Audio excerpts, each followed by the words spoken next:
Now, in my own journey through all this stuff, what blew my mind was not only being trained as a clinician and finding it actually useful to name specific domains of integration, like the left hemisphere and the right, having them become differentiated and linked, like the body and the cortex, having them linked, just as two examples. There's all sorts of domains of integration that can outline a whole approach to promoting a healthy mind.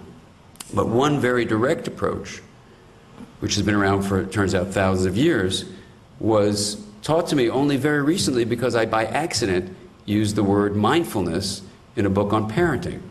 And I said, with my co-author Mary Hartzell, that one of the most important things we can do is be intentional and awake in our parenting. We used the English word mindfulness. It turned out, as you may know, that there's 2,500 years of specific mental training to develop mindfulness traits, which I wasn't aware of. But since that time, I was fortunate enough to meet people who've been spending their life in modern times studying scientifically the power of mental training to promote, it turns out, and this totally blew my mind, it turned out to promote all 9 of the middle prefrontal functions. And when I presented this to one of our nation's leaders, John Kabat-Zinn, on this, he was beautifully able to say that it wasn't just that this was the outcome of mindfulness training to get these 9 functions. It turned out it was the way of being mindful, to regulate your body, to balance your emotions, to be tuned into other people, to be flexible in your responses. All these things, to have insight, empathy, moral living, even intuition, 100% of them. So in a book called The Mindful Brain, what I wrote about was integrative processes that link differentiated components, those are integrative, like a parent's tuning into a child, promote the activation of these integrated fibers in the brain and promote their growth. It turned out that there were studies to suggest, in fact, that when you do this thing called mindfulness training, there's the kind that's been studied in depth is mindfulness meditation, but there are also other trainings that we think will do the same thing. We don't know, like yoga and Tai Chi and Qigong and centering prayer. Those are all mindfulness practices. But for now, the bulk of research, scientific research, has been done on mindfulness meditation. But there's lots of ways of practicing mindfulness. For that research, these are the areas that get activated. And the neuroscience lesson is that neurons which fire together wire together. So if you have a practice, let's say 10 minutes a day even, where you are taking time to focus, let's say, on the breath, and when your mind wanders, return your attention to the breath in a loving and kind way, and then your mind gets distracted, return your attention. To have this practice where you're aware of your awareness and you're paying attention to your intention. We believe that those are the 2 fundamental things in every mindfulness practice. When you do that over and over again, in that 10-minute period, you're creating what's called a mindfully aware state, a state of mindful awareness. Now you may say, well, is that just the same as relaxation? Well, the answer is no. It turns out studies have been done and show that mindfulness training is not the same as relaxation training. You may feel calm or you may not feel calm, but it's a form of mindful awareness which is very different from just relaxing. That's number one. You say, well, okay, I'm doing it 10 minutes a day. Well, how is that going to help me? Good 10 minutes. What about the rest of my day? Here's the secret.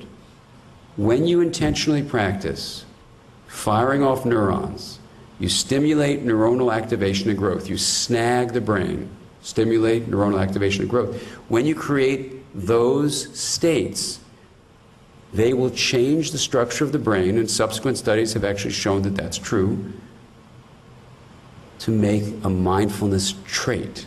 States become traits with practice. That's the whole idea. So what I'm suggesting to you is that we've defined a healthy mind coming from integrated relationships and an integrated nervous system. We've described its features, and now here's the last few minutes before we stop for questions, is how do you actually do this? Well, one thing is you try to promote healthy relationships with other people. You tune into not just their thoughts, but their internal world, their nonverbal signals. You combine in every way you can a way of attuning to people's internal worlds and respecting their ability to be distinct from you. That's a relational one. In the brain, you can actually, on your own, develop, and you can call it an integrative practice if you don't like the word mindfulness, but it's basically a way of focusing energy and information flow in a way that has you be aware of your awareness, pay attention to your intention, and basically build the muscle of the mind. We have every reason to believe what you're doing in doing that is strengthening the integrative fibers of your brain, in particular, these middle prefrontal areas that I outlined for you. Now, when you do that, we know from research a couple of amazing things happen. People will shift the baseline activity of their brain to what's called an approach state. So when you do happen in life to confront things that's difficult, instead of withdrawing from it, you actually approach it. Even just after an 8-week training when people practice every day, their brain changes. Your immune system function improves. People's approach state shift, which is called a left shift, it improves in proportion to the amount of increased immune cells that are going to fight off disease. Blood pressure is improved. All sorts of physiological improvements happen. There have been studies that show empathy increases. I once did a week-long retreat with 40 brain scientists. We weren't even focusing on empathy or compassion or anything like that. We were just focusing on developing this capacity to be aware of awareness for a week. And when we had our discussion group, 2 of them, one was married, the other one was engaged, said, "My partner tells me, 'What happened to you? You sound so connected to me and you sound so empathic. What are you doing there?'" And what was amazing about it was we weren't practicing any empathy practices which exist. You know, we were not trying to generate compassion. We were just focusing the mind. Why would that be? Well, if you just think about what I said about the anterior cingulate and the anterior insula.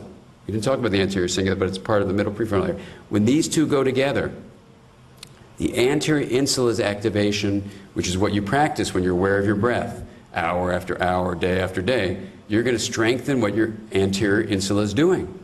And all the studies that have been done, a lot of them at UCLA with people that I work with, have shown the higher degree of empathy, the higher degree of anterior insula activation. You see someone without much anterior insula activation, they're not in touch with their bodies, very low empathy. That's just what the research shows. Why would be that the case? We're not talking about mirror neurons, but there's a whole set of neurons that suggest that we soak in what we see in other people to shape our own body's response, and then the way we perceive that body's response allows us to know not only how we feel, but how they feel. So in all these ways, having an internal education where you're getting this self-connection directly helps your connections with others. And this is where we have the opportunity as individuals to make the world a more compassionate place, but in a setting where you're actually affecting energy and information flow across the planet for our entire species, you guys are in an unbelievable position to try to create a more compassionate world for all of us. So thank you very much for your kind attention, and we have time for questions. Thank you.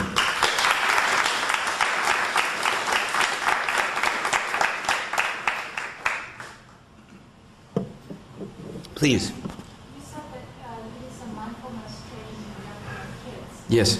What kind of practice are you getting a 2-year-old to do meditations with your child? Yeah, no, not a 2-year-old, but you know, we're doing 4- and 5-year-olds in preschool, and if you go to, oh, I'm sorry, repeat the question. How do we do this with little kids? So the first would be the resource. If you go to innerkids.org, Susan Kaiser Greenland is the person we collaborate with. We do the research part at the Mindful Awareness Research Center at UCLA.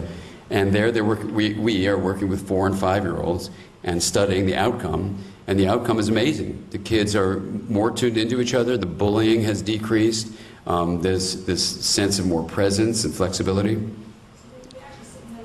Well, what Susan is a genius at doing this, and she has a book that's coming out all about this, but the way it happens is you teach kids to be aware of what they're doing as they're doing it. So, for example, if they put a plush toy on their belly, the thing is just say, rock your teddy bear to sleep. So they're constantly watching their belly go up and down and up and down. You don't tell them you're meditating. You know, 4-year-olds never meditate. But they can do that. Kids that are older, of course, can do yoga and things like that. And we go all the way into middle school. You know, and so there are creative ways of doing it. And so I would go to her website, and you can click right through. The other group I work for is called the Garrison Institute, and we have a 180-page summary of all the different programs we could find in North America that are teaching mindfulness to kids. And then there's another program called mindfulschools.org up in Oakland that have been now doing research on their program. They've worked with 4,900 elementary school kids. And the bullying has decreased, the empathy's increased, and this is parallel to what happens at a program called CASEL, CASEL.org is where you'd find that information, where they're teaching reflective skills to build social emotional intelligence. Even there, you see not only obviously improvements in social emotional intelligence, which is fantastic, even academic performance improves. It's a win-win situation. We just have to be mindful enough to do it. And, you know, I just spoke to 3,500 of the nation's public school superintendents.